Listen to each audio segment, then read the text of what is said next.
अस्सलाम वालेकुम। आज हम कुछ ऐसे सेंटेंसेस की बात करेंगे जो हम बोलते तो हैं लेकिन हमें ये नहीं पता कि उनको हमने इंग्लिश में किस तरह से बोलना है। फॉर एग्ज़ाम्पल, वो अब यहाँ नहीं रहता, हम अब दोस्त नहीं हैं, ये किताब अब दस्तयाब नहीं है, अब मेरा लैपटॉप काम नहीं करता है, अब वो कारोबार में नहीं है, अब मैं इससे राब्ते में नहीं हूँ, अब मैं तुम्हें पैसे नहीं दे सकती हूँ, अब वो एक साथ नहीं रह रहे हैं। तो ये सेंटेंसेस हैं जो हैं तो बहुत कॉमन, लेकिन इनको हम ट्रांसलेट कैसे करेंगे। मतलब अगर हमने इंग्लिश में किसी से कम्युनिकेट करना है और हमने बताना है कि अब वो चीज़ नहीं है, तो फिर हम उसके लिए क्या यूज़ करेंगे। तो चलिए आज बात करते हैं इसके बारे में।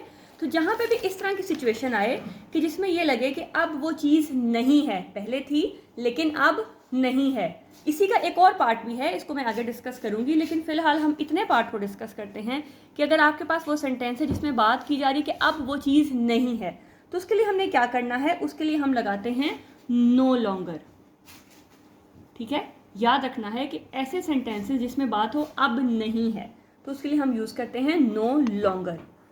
और इन सेंटेंसेस का स्ट्रक्चर होता है कि सबसे पहले आपके पास आता है सब्जेक्ट, फिर आपके पास आता है नो लॉन्गर, उसके बाद आपने मेन वर्ब लगाना है, ठीक है, और फिर आपका आएगा ऑब्जेक्ट। ठीक, और अगर उस सेंटेंस के अंदर अगर आपके पास हेल्पिंग वर्ब है तो फिर यहाँ पे आपने हेल्पिंग वर्ब को ऐड करना है, यानी कि फिर आपका सीक्वेंस क्या बनेगा, फिर आपका सीक्वेंस बनेगा subject plus helping verb plus no longer plus main verb plus object. तो देखिए अब हमने इसको ट्रांसलेट कैसे करना है।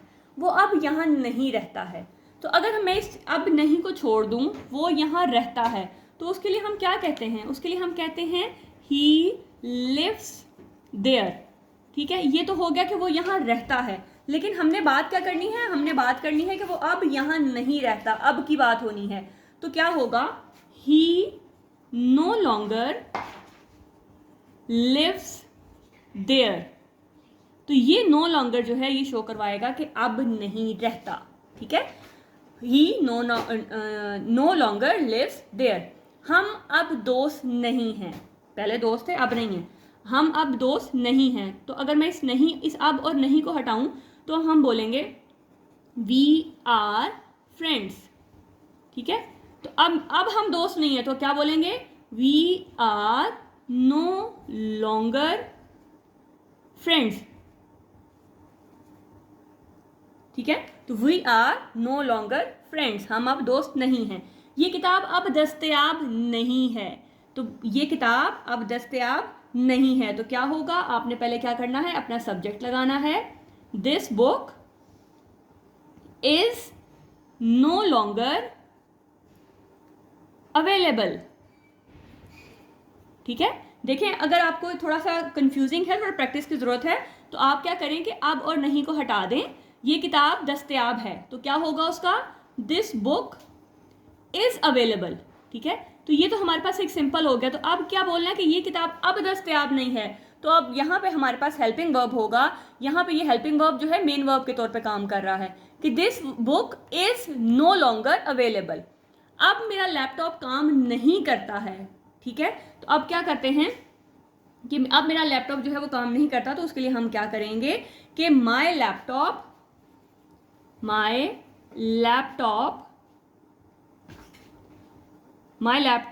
No longer works. ठीक है, काम करता है ना, प्रेजेंट में है, तो ये प्रेजेंट इंडेफिनिट है, तो my laptop no longer works. अगर आपको थोड़ा मतलब समझना है तो ये देखें कि अब और इसको छोड़ दें, मेरा लैपटॉप काम करता है, तो माई लैपटॉप वर्क्स, तो थोड़ी आपकी अंडरस्टैंडिंग ज़्यादा हो जाएगी। तो अब काम नहीं करता तो क्या करना है, सब्जेक्ट के बाद आपने क्या लगा देना है, अपना नो लॉन्गर को ऐड कर देना है, तो my laptop no longer works. अब वो कारोबार में नहीं है, ध्यान से देखिएगा कि अब वो कारोबार में नहीं है, तो इसके लिए हम क्या करेंगे, इसके लिए हम पहले इसको हटा लेते हैं। ठीक है, वो कारोबार में है, तो ही इज इन बिजनेस। अब इन बिजनेस क्या लगाया कि मतलब वो उसके अंदर डूबा हुआ नहीं है। इन तो होता है ना, हम किसी चीज़ के लिए किसी चार दीवारी के अंदर लगाते हैं, लेकिन इन तब भी लगाते हैं जब आप किसी के साथ, किसी चीज़ के साथ आपकी अटैचमेंट हो जाती है, आपकी इमोशनल उसके साथ जुड़े होते हैं, आप उसके साथ मतलब फीलिंग रखते हैं, तो भी फिर आप उसके लिए हाँ इन लगाते हैं। तो तो अब आप कारोबार में नहीं है तो क्या करेंगे, he is no longer in business. थोड़ा सा इस तरह से प्रैक्टिस करेंगे तो आपको ज़्यादा जल्दी आ जाएगा। मैं इससे राब्ते में नहीं हूं, ठीक है। तो हम अब इसको डायरेक्ट बनाते हैं, आई एम नो लॉन्गर राब्ते के लिए हम यूज करते हैं इन टच विद। इसका मतलब है कि मैं उससे राब्ते में, जब हमने किसी से शो करवाना हो ना कि राब्ते में, तो हम बोलते हैं इन टच विद। तो हम उससे राब्ते में नहीं हो तो in touch with him, I am no longer in touch with him. अब मैं तुम्हें पैसे नहीं दे सकती हूँ। अब दे सकती हूँ ये आपका मॉडल जो है वो वर्ब है, तो इसके लिए हम यूज करेंगे कैन। मतलब I can no longer give you money. I can no longer give you money. अब वो एक साथ नहीं रह रहे हैं, तो इसकी इंग्लिश आपने कमेंट करनी है, कमेंट बॉक्स में बतानी है कि इसकी इंग्लिश क्या होगी। नो लॉन्गर के साथ इसका हम कैसे सेंटेंस बनाएंगे। तो चलिए चलते हैं अब इसी नो लॉन्गर के एक और पार्ट की तरफ कि उसका एक और तरह से भी इस्तेमाल है, उसमें हम इसको किस तरह से यूज करते हैं। अब हम अर्लियर का इस्तेमाल देखते हैं कुछ और तरह के सेंटेंसेस के लिए। जैसे पहले हम वहाँ जाते थे लेकिन अब नहीं, यानी कि पहले ये हमारी रूटीन थी, हमारी आदत थी, हम यूज्ड टू थे लेकिन अब नहीं। पहले वो अक्सर हमारे यहाँ आया करते थे लेकिन अब नहीं। पहले मैं जल्दी उठा करता था लेकिन अब नहीं। मतलब ये सेंटेंसेस को पढ़ के आपको ये लग रहा है कि जो आपका फर्स्ट पार्ट है वो ये बता रहा है कि आप उस काम के पहले आदी थे, या जिस भी सब्जेक्ट की बात हो रही है, लेकिन अब नहीं करते हैं। वो पास में आपकी रूटीन थी, आपकी हैबिट थी, लेकिन अब नहीं है। तो ऐसे सेंटेंसेस में क्या करते हैं कि जो लिखा होता है ना पहले हम वहाँ जाते थे, तो ये पहले के लिए हम यूज़ करते हैं अर्लियर, फिर वही चीज़ कि आपका सब्जेक्ट, और क्योंकि वो आप बात करें कि आप उस चीज़ के आदी थे, आप करते थे, तो उसके लिए हम हमेशा यूज़ करते हैं यूज टू। फिर हमने वर्ब की फर्स्ट फॉर्म और हमारा ऑब्जेक्ट, तो इतना हमारा पहले पार्ट का जो है वो ट्रांसलेशन हो जाएगी। लेकिन अब नहीं को हम करेंगे बट नो लॉन्गर नाउ, लेकिन अब नहीं। फॉर एग्जाम्पल आपको करके दिखाती हूँ। पहले के लिए हमने यूज़ करना है अर्लियर, ठीक है। अब आपने देखना है कि आपका सब्जेक्ट क्या है। सब्जेक्ट आपका है वी। अब वी के बाद हमने यूज़ करना है यूज टू, तो हम लिखेंगे यूज टू। तो क्या है, अर्लियर वी यूज टू, हम जाते थे, तो हम earlier we use to go there, but no longer now, लेकिन अब नहीं। तो उसके लिए हमें सिंपल लगा देना है बट नो लॉन्गर नाउ। वो पहले वो अक्सर हमारे यहाँ आया करते थे लेकिन अब नहीं। तो क्या करेंगे, सबसे पहले अर्लियर के बाद आपका आएगा सब्जेक्ट जो कि है दे, फिर हमने उसके फौरन बाद लगाना है यूज टू। अब वो आते थे तो हम, मतलब आपके घर आते थे, तो इसका मतलब है कम लगा लेंगे, या विजिट ज़्यादा बेहतर है, ठीक है। They use to visit us often, अक्सर की बात है ना, तो often. But no longer now, लेकिन अब नहीं। पहले मैं जल्दी उठा करता था लेकिन अब नहीं। पहले मेरी रूटीन थी लेकिन अब नहीं मैं उठता। तो क्या करेंगे, earlier I use to wake up early, मतलब जल्दी उठता था, बट नो लॉन्गर नाउ, लेकिन अब नहीं, ठीक है।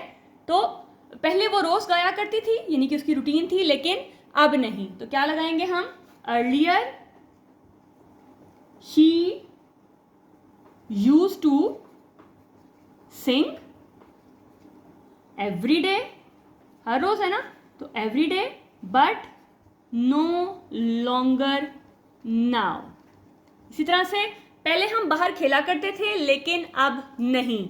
तो क्या करेंगे, पहले के लिए हमने लगाना है अर्लियर, फिर हमारा सब्जेक्ट है वी, फिर हमने लगाना है यूज टू, और फिर यूज टू के हम क्या करते थे, प्ले।